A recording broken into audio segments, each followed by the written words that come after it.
Hey guys, welcome back to the Unsavvy Budgeter. For those of you that are new to this channel, I'm Cindy and I take you along with me to pay off over $71,000 in credit card and student loan debt. So in this video, we're going over my husband and I's newly revised combined budget for the year. We reconciled how we did the past 2 months, and let me just say it was super messy and the math was not adding up. So we decided to use Excel and let Excel do the math for us. So I'm really excited to show you guys what our newly revised combined budget looks like.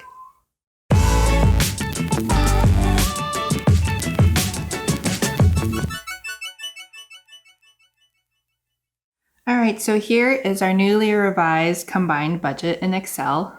I have to admit that I'm the spouse that is not savvy whatsoever in Excel, but fortunately my husband is. So he was able to put together this whole new budget for us and add the formulas that's needed, and we went through it together to make sure that it made sense for both of us. So let's go ahead and break it down and let me explain how this budget works. So you'll see that for our combined budget, we just went ahead and budgeted for the rest of the year, so all of 2021. Each column represents a different month, so you'll see January all the way through December. And then we broke it down into the various things that we're budgeting for, any deductions, etc., things like that. So this first section, that first few rows that you see, is our gross income. This is our income before taxes is taken out or any other deductions. So we have my income and my husband's income. You'll see that for my income, you'll see that certain months vary. This is based on the number of paychecks that I get for each month. So you guys know that I get paid weekly, but my husband gets paid bi-weekly. So that means on certain months where there's 5 weeks, such as April, I get 5 paychecks. July is a 5-week payday for me. So you'll see that there's certain months where my gross income varies quite a bit compared to the other months on average. My husband stays consistently the same except for the months of July and December. That's where he gets an extra paycheck, which really helps us out because that's extra income that we get to put towards our debt. When it comes down to the next section, we broke out our deductions. So first is my deductions. I have my taxes that I pay, and we have any federal or state withholdings that is additionally taken out. I don't have any additional federal or state withholdings right now, so that's 0 for the rest of the year. I'm also not contributing to my 401k or my Roth IRA at the moment. I decided that I'm not going to contribute to that for now just because I'm really focusing on paying off my debt, and the goal is to max out my contribution for my 401k as well as my Roth IRA. And that's not to say that I've never contributed to my 401k or my Roth IRA before. I actually have been contributing towards my 401k since I was about 24.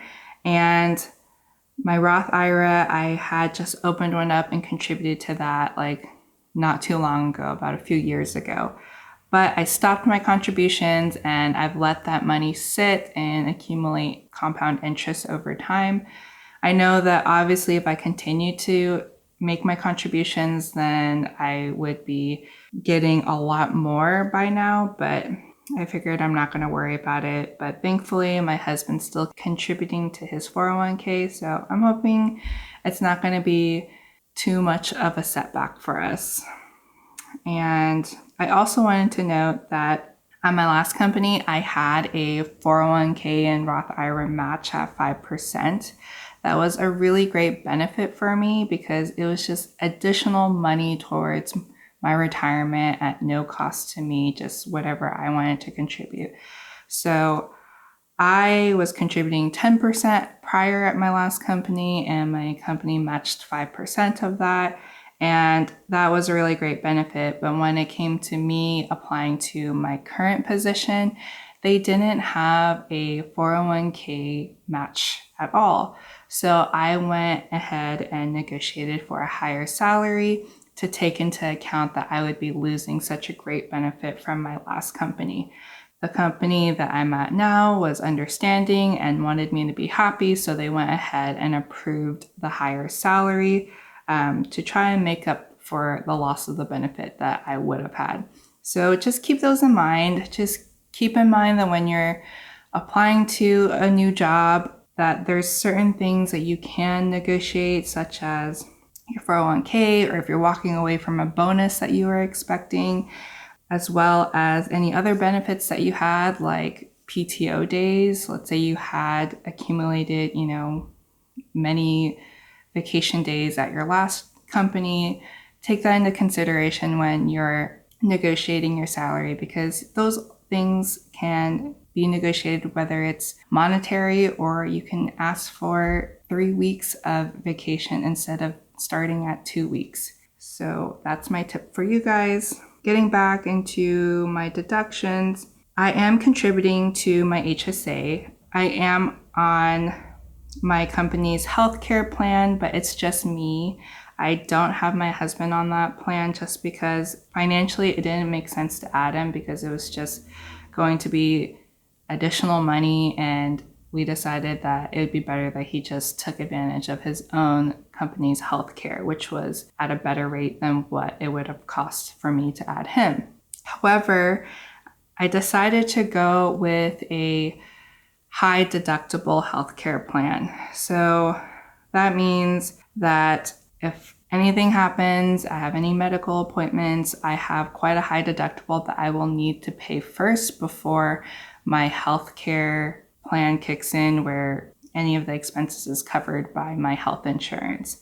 I figured that's okay for now because my husband and I are both still fairly young, we're healthy, so we felt like it was kind of a low risk for us to go ahead and take the high deductible plan. What was also appealing for me about my healthcare plan was that my company contributes $1,000 annually towards my HSA, and that's a great benefit for me because that HSA money rolls over year to year. So I thought that it was something to take advantage of, and that's only with the high deductible plan.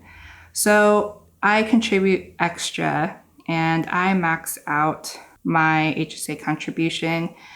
I only max it out for a single person just because I don't have my husband on my medical plan, so I'm not allowed to max it out for a family of 2, but that's okay. I did make sure to add my husband to my HSA plan so that he's able to take advantage of the benefits and use those funds, since he does not have an HSA with his own company. So I'm happy that I at least did that, and I felt like it's low risk since it rolls over annually and I don't lose that money at all. I don't take advantage of dental. There's no additional cost for medical since my company pays that, and I didn't enroll in vision. On average, I'm looking at about $2,600 or $2,100 of deductions from my gross income for each month. Then we get into my husband's deductions, and he has his taxes that's taken out. Then he is having an additional federal withholding of $500 taken out of his paycheck, and he decided to not have any additional state withholding. We decided to have additional withholding just because we had to pay taxes last year, and it was quite a bit. We paid $11,000, and that was unexpected, but we had a lot of changes with income and things like that. So that's why we were taxed heavily, because we moved into a new tax bracket. And we decided that we wanted to have additional money withheld from our paychecks so that it could kind of soften the blow of what we'll be owing this year. We still haven't prepped our taxes yet, so we don't know if we owe anything or not. So hopefully if we do, this $500 per month is going to help cover that. Then we get into my husband's 401k contribution. He's contributing annually close to $10,000 a year. So he went ahead and has that deducted. There's no Roth IRA, no HSA since that's through me.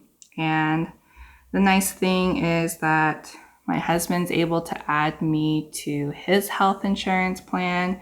So we felt like it made sense. His company had much better insurance coverage. So now I have 2 healthcare plans to cover for me in case anything happens. And I often use that for, let's say I have a medical appointment and certain items aren't covered or certain procedures aren't covered. I have them check and compare both of my health plans, and they'll let me know which one's better, or they'll let me know if they can charge both, let's say if it's not fully covered. So that's been really great for me.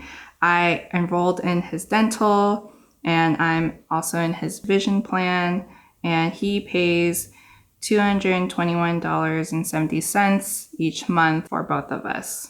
So he has quite a bit of more deducted from him. So it can be really deceiving when you guys see our gross income compared to what our actual net income is. After all those deductions, it comes down to our net income. So this is where you'll see each month what we're expected to get after all of taxes and deductions have been taken out.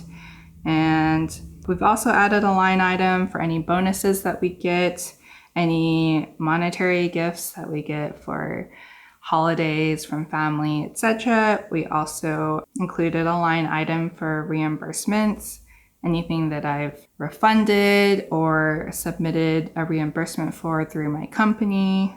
And we also have a line item for side hustles. You guys know that we've been reselling a lot.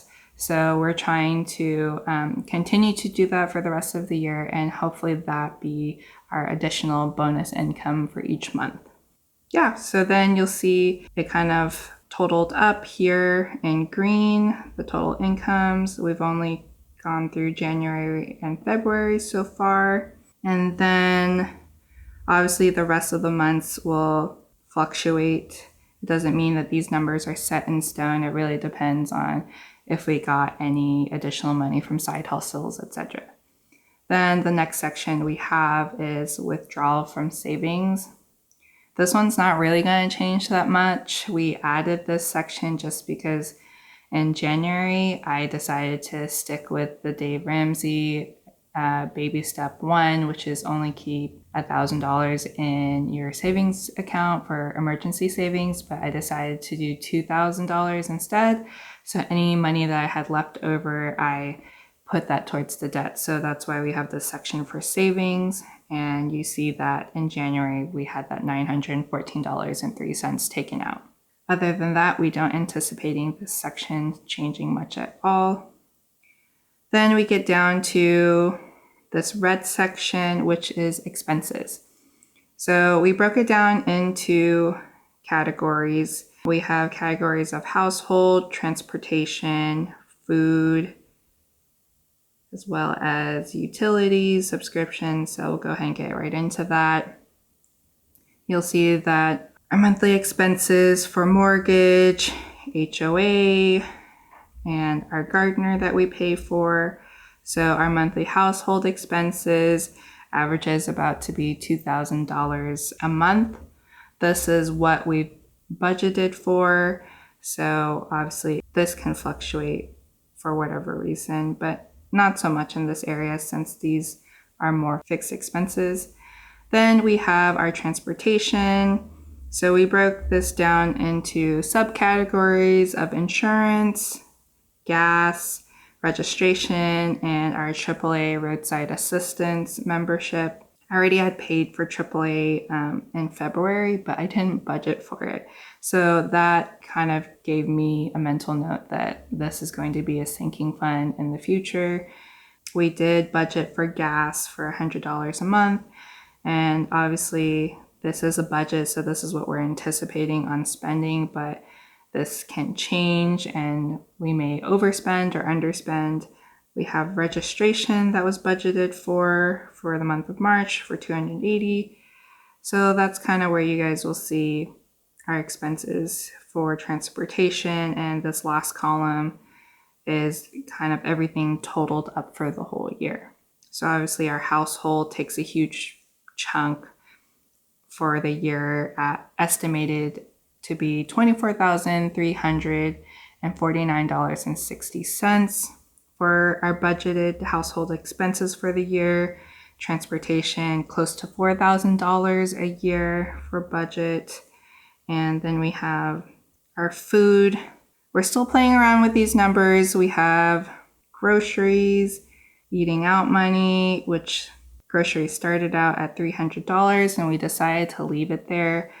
I've been Googling the average household size of 2 should be spending on groceries, and it's about their $300. So we went ahead and decided to leave it there. And for the past 2 months, it feels about right for groceries because we're using about that much or sticking around there. And eating out, we decided we had started out with $300 in January, and then you guys had heard me say that we decided to cut back by $100, so that changed to $200 because we feel like we can afford to cook more meals at home, cook in bulk, and maybe choose cheaper options for dining out. So our annual budget for food, we're looking at a little over $6,000. Then we have our utilities, for which we have subcategories of electricity, gas, internet, cellular, and that's pretty much stayed the same. They're fixed rates. Obviously, electricity and gas can fluctuate depending on our usage, but for the most part, we feel like it is around there. So we've budgeted about close to $6,000 for the year for utilities. Then we have our subscriptions section. We have Netflix, Tidal, Creative Cloud. That's for YouTube. We have DoorDash subscription, Amazon Prime, and fitness app, which is what I usually categorize under gym. So those are our monthly expenses. A nice bonus is that even though I've budgeted for Amazon Prime for the annual subscription, there's actually a perk through one of my Navy Federal credit cards where it reimburses, it's covering this year for free. So as long as I use my Navy Federal credit card to pay for my Amazon Prime membership, it's going to reimburse me for that $119. So it didn't really cost me anything out of pocket for Prime this year. So when it comes to subscriptions, what we've budgeted for is close to $1,000 a year for subscriptions, which when we looked at this, we were really debating if that was a lot or not. So leave a comment about your opinion about subscriptions and if you think we can improve in this area or you guys think that we're doing okay, because we really would like to know if we're overspending or not. Then we get into our next category of personal spend. You guys see that I've listed my hubby's spend money in my planner.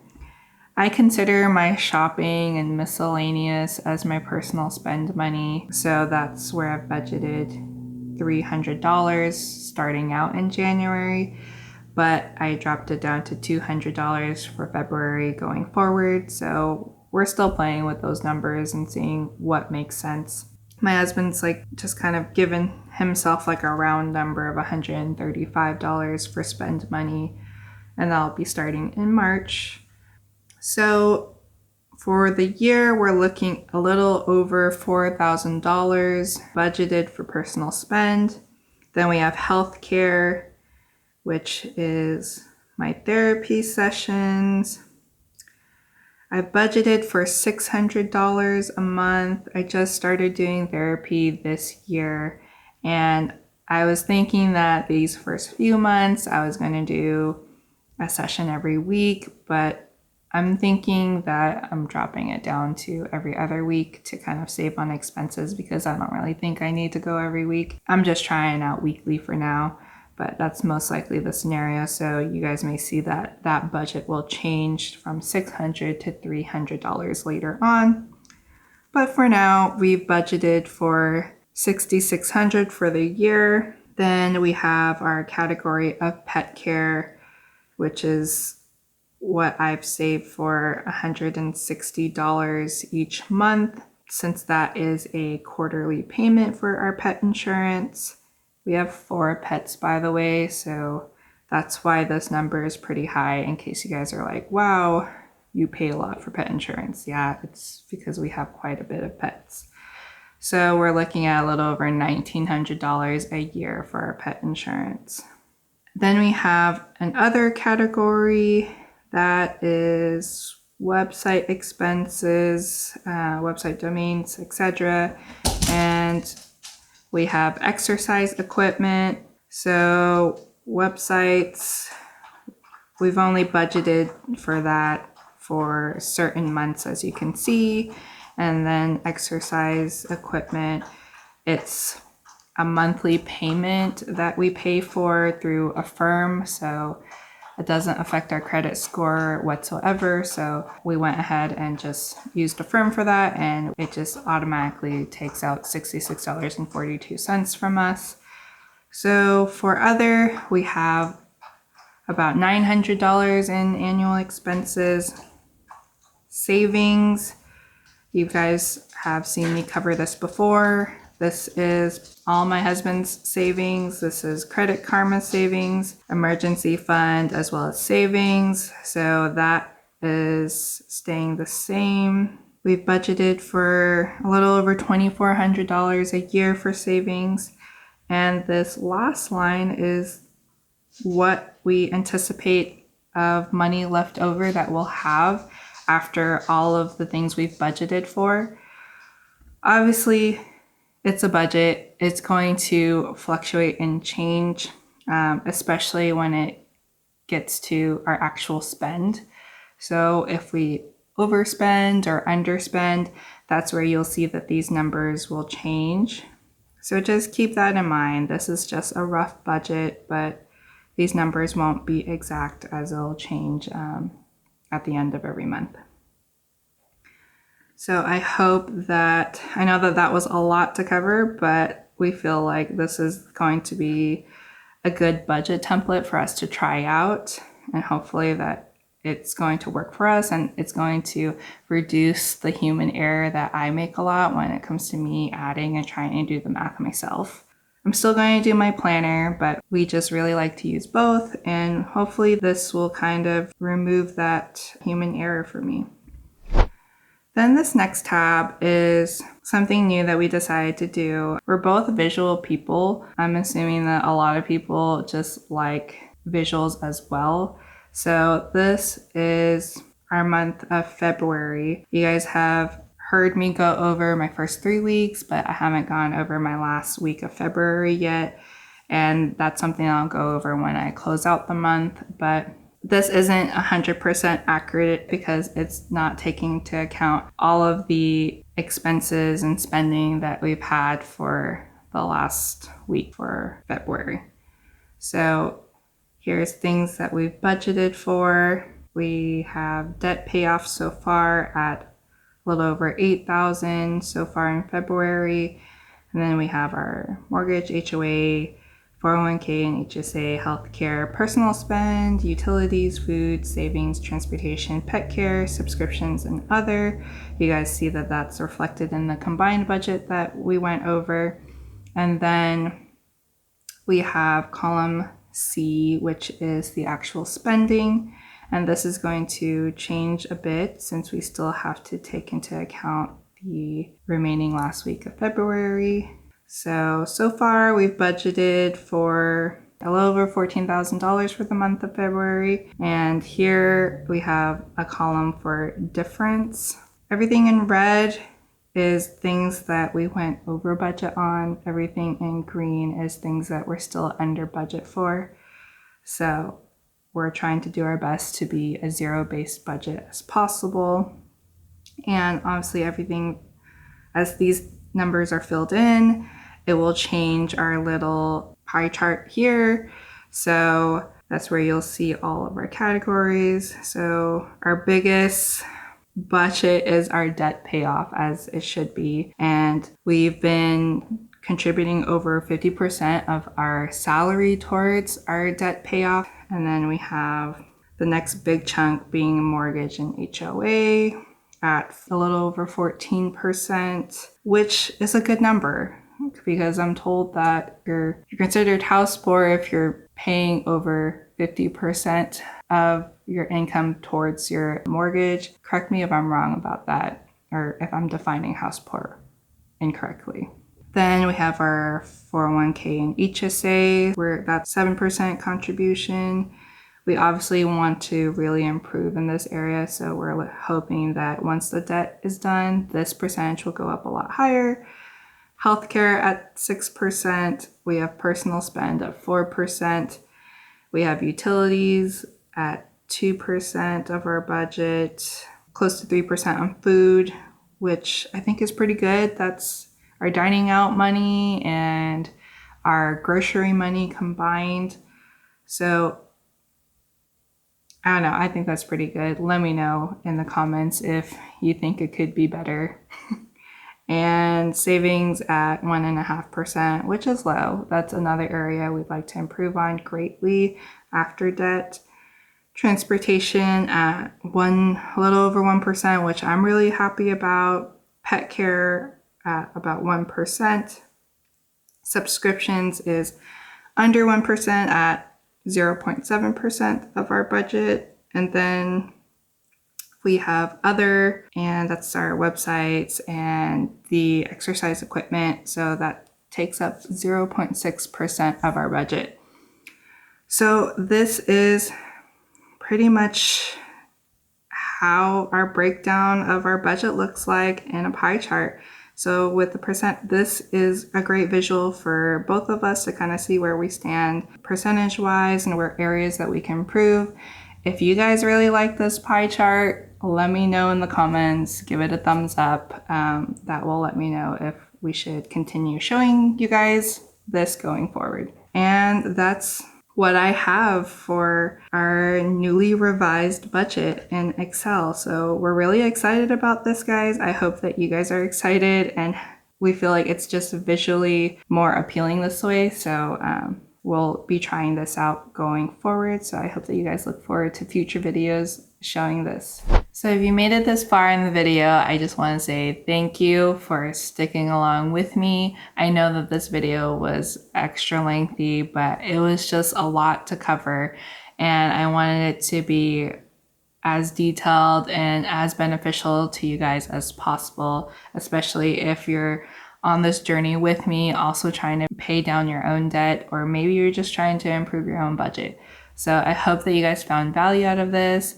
If so, make sure to give it a thumbs up. Also, if you like to see more content like this, make sure to hit that subscribe button below. I try to release videos every Wednesday and Saturday. And also don't forget to leave a comment and let me know what you thought about our new budget. Thank you so much for watching, and check out my other videos to see how I've been doing in my debt-free journey.